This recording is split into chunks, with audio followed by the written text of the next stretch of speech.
Oke, halo semuanya. Perkenalkan, saya Muhammad Arya Dinata dari KOM 25C2 Ilmu Komputer UPI. Di sini saya akan menerangkan teorema Bayes, khususnya di cabang naik Bayesnya. Sebelum kita masuk, di video ini saya akan menjelaskan pendahuluan, penentuan rumus, contoh soal, kekurangan atau kelemahan, dan pendekatan solusi terhadap naik Bayes itu. Jadi pendahuluannya itu teorema Bayes adalah metode menghitung probabilitas bersyarat berdasarkan data sebelumnya. Jadi, teorema Bayes adalah metode untuk menghitung probabilitas bersyarat atau peluang bersyarat. Sementara naive Bayes adalah algoritma klasifikasi berbasis teorema Bayes dengan asumsi fitur saling independen sehingga perhitungan lebih sederhana dan cepat. Jadi naive Bayes itu salah satu dari cabang teorema Bayes.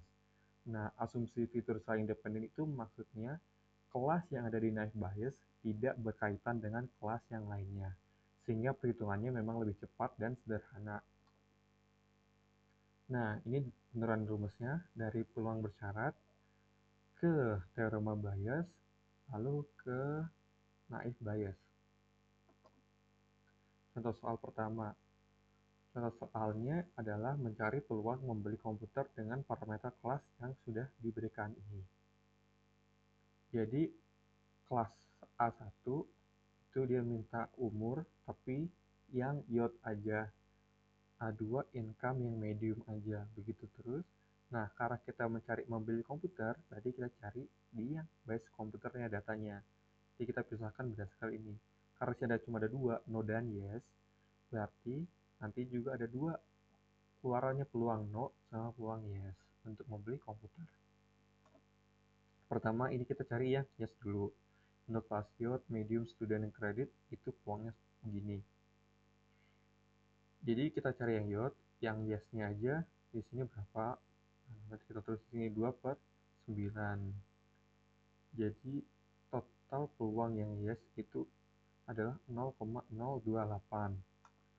Sementara yang no 0,007. Selesai contoh soalnya. Nah, kalau yang berdasarkan 514 ini dari mana? Itu adalah perbandingan yang by komputer bagian no atau yang yes. Karena ini yang yes, berarti yang yes-nya ada 9/14. Kalau yang ini berarti yang no-nya ada 5/14. Berikutnya kekurangan dari naive Bayes. Pertama, asumsi fitur independen. Karena sebenarnya di kehidupan sehari-hari jarang sekali kita menemukan peluang bersyarat yang yaitu naive Bayes yang kelasnya tidak mempengaruhi kelas lainnya. Karena kebanyakan peluang besar itu mempengaruhi kelas berikutnya. Terus yang kedua, kekurangan kurang akurat di data kompleks. Jadi karena tadi bentuknya sederhana dan cepat, jadi kalau kompleks otomatis ya kurang akurat. Ketiga, sensitif data tidak seimbang. Jadi ketika ada data yang peluangnya itu 0 atau ada yang sampai pasti, maka sensitif sekali teorema naive Bayes ini untuk salah. Berikutnya tidak menangkap interaksi fitur. Nah, karena tadi fitur independen ini juga, jadi tidak bisa ada interaksi antar fiturnya. Solusinya, Lagrange smoothing ini untuk menghindari probabilitas 0. Setiap fitur selection kurangi korelasi fitur. Jadi antar fiturnya korelasi dikurangi agar tidak membentuk yang nomor 4 tadi. Interaksinya tidak ada. Terus oversampling dan undersampling. Ini tuh data yang tidak seimbang.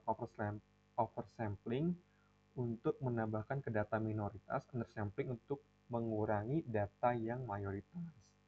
Terus yang keempat ada kombinasi model atau Bayesian network. Ini tuh untuk hubungan yang lebih kompleks. Jadi ketika si naive Bayes udah tidak bisa